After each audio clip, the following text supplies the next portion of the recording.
पनि यस्तो रियल घुराइदेऊ भयो यार टिकट गरेर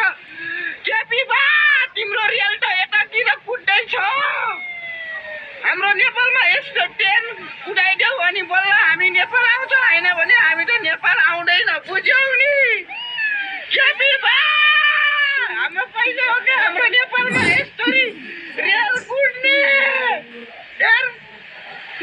केपी बालाई तर मैले धेरै धेरै धन्यवाद गर्छु यार केपी बाले गर्दा आज मैले रियल पनि देख्न पाएँ यार